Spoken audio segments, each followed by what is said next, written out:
Olá, boa tarde. Você acompanha agora as principais notícias do Brasil e do mundo desta segunda-feira. E eu começo essa edição com as manchetes dos sites dos principais jornais do país.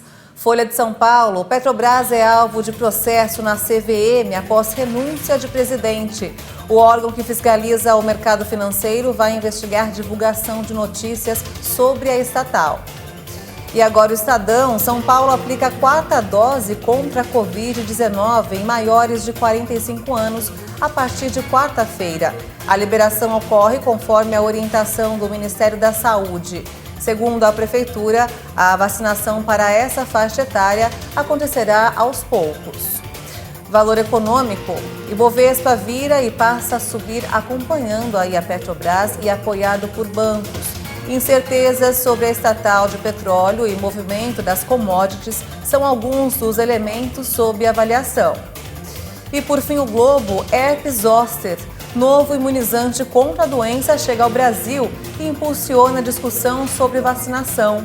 Mais comum entre as pessoas acima de 50 anos, a doença que acometeu Justin Bieber pode ser evitada ou atenuada com vacina.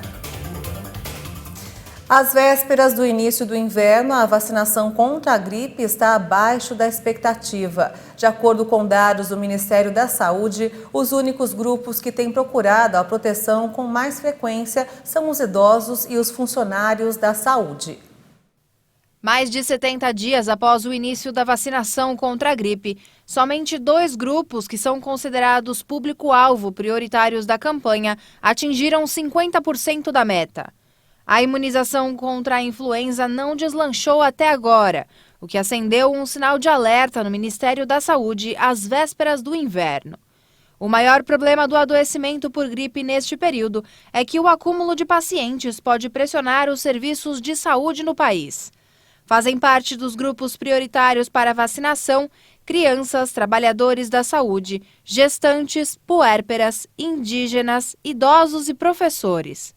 Dessas pessoas, somente funcionários da saúde e idosos ultrapassaram metade do público a ser imunizado.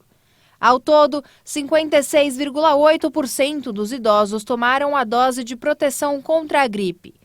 Dos trabalhadores da saúde, 56,4%. A partir de sábado, os estados e municípios poderão ampliar a campanha contra a gripe para toda a população, enquanto durarem os estoques do imunizante. A iniciativa começou em 4 de abril. Foi confirmado o 2º caso de varíola do macaco no estado do Rio de Janeiro. É o 8º caso da doença registrado aqui no Brasil. O paciente, um homem de 25 anos, vive em Maricá, na região dos Lagos. Ele relatou não ter viajado para fora do país, mas teve contato com estrangeiros. Segundo o Ministério da Saúde, o paciente tem quadro clínico estável, não apresenta complicações e segue sendo monitorado pelo Instituto Nacional de Infectologia e pelas Secretarias de Saúde Estadual e Municipal. Ainda de acordo com o governo federal, todas as medidas de contenção e controle foram adotadas imediatamente após a comunicação de que se tratava de um caso suspeito da doença. Entre os casos confirmados, 4 são em São Paulo, 2 no Rio Grande do Sul e 2 no Rio de Janeiro. Outros 6 casos permanecem em investigação. Todos estão isolados e em monitoramento. E olha só, o primeiro brasileiro diagnosticado com a varíola do macaco em São Paulo recebeu alta. Anderson Ribeiro, de 41 anos, deixou o hospital na manhã de hoje após 14 dias em isolamento. Em sua rede social, ele agradeceu ao Instituto de Infectologia Emílio Ribas. O presidente da Ucrânia, Volodymyr Zelensky, disse esperar que a Rússia intensifique seus ataques esta semana, dias antes da reunião da União Europeia, que vai discutir o status de candidato da Ucrânia a ingressar no bloco. Depois que a Ucrânia recebeu o consentimento da Comissão Europeia na semana passada, os países se reúnem na quinta e sexta-feira para decidir se o país pode receber o status de candidato, decisão que deve ser tomada por unanimidade. Zelensky indicou que os russos estão reagrupando suas forças na direção de Kharkiv e na região de Zaporízia e continuam bombardeando as infraestruturas de combustíveis. O presidente afirmou que o exército ucraniano vai responder a esses ataques e admitiu que houve perdas significativas. Em Lysychansk, sinais da preparação para um possível combate começam a surgir nas ruas. Os soldados colocaram cercas e a polícia posicionou restos dos veículos queimados nas ruas para impedir a passagem. Os ministros do exterior da União Europeia se reuniram hoje para discutir a liberação de milhões de toneladas de grãos retidos nos portos da Ucrânia. Os grãos exportados da Ucrânia são a principal fonte de alimentos de muita gente, principalmente dos mais pobres. O chefe da diplomacia da União Europeia acusou a Rússia de crimes de guerra. Josep Borrell classificou o bloqueio de inaceitável no momento em que milhões de pessoas passam fome em todo o mundo. As inundações de monções que ameaçam regularmente o sul asiático provocaram até o momento mais de 80 mortes na Índia e em Bangladesh, vítimas das enchentes ou após serem atingidas por raios.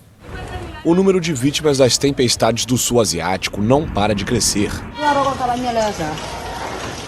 Ali está a minha vila, debaixo d'água. Viemos para cá assim que a água começou a subir. Era quinta-feira. Já são 3 dias longe de casa.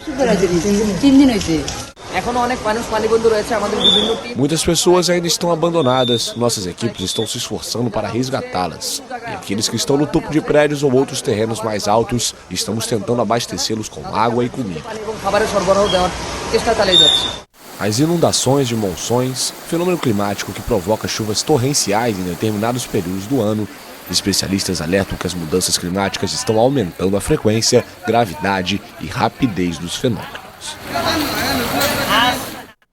O número de migrantes que tentam atravessar o Canal da Mancha para chegar à Inglaterra cresceu 68% no primeiro trimestre de 2022. No ano passado, as tentativas já tinham batido o recorde.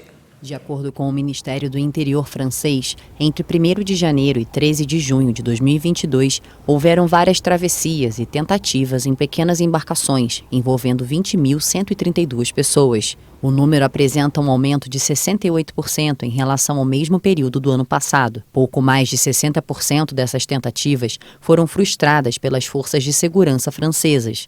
Em todo o ano de 2021, essas travessias marítimas bateram um recorde de 52 mil pessoas. Segundo dados do Ministério francês divulgados em janeiro, mais da metade delas alcançaram o objetivo. Os números surgem no momento em que o Reino Unido procura endurecer sua política contra a migração. O governo britânico acusa as autoridades francesas de não fazerem o suficiente para impedir as travessias, o que Paris nega. Em uma política extremamente polêmica, o Reino Unido está planejando deportar migrantes ilegais para Ruanda, sob um acordo com a nação africana. Mas o primeiro voo, na semana passada, foi cancelado após uma intervenção de última hora do Tribunal Europeu de Direitos Humanos.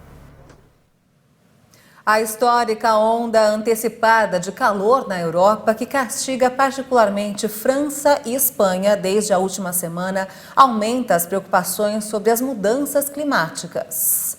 Do governo da Espanha, mais de 25 mil hectares já foram consumidos pelo fogo. Moradores de cerca de 20 aldeias que haviam sido retirados da área foram autorizados a voltar para suas casas. A Espanha sofreu ao longo da última semana uma onda de calor excepcional, com temperaturas acima de 40 graus em várias regiões. De acordo com a agência meteorológica IMED, 43,5 graus foram atingidos em São Sebastião e 42 graus em Zaragoza.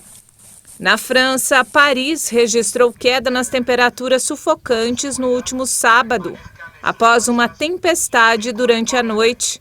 Na madrugada de domingo, os termômetros da capital francesa marcavam cerca de 16 graus. Na Alemanha, a onda de calor começou na última sexta-feira.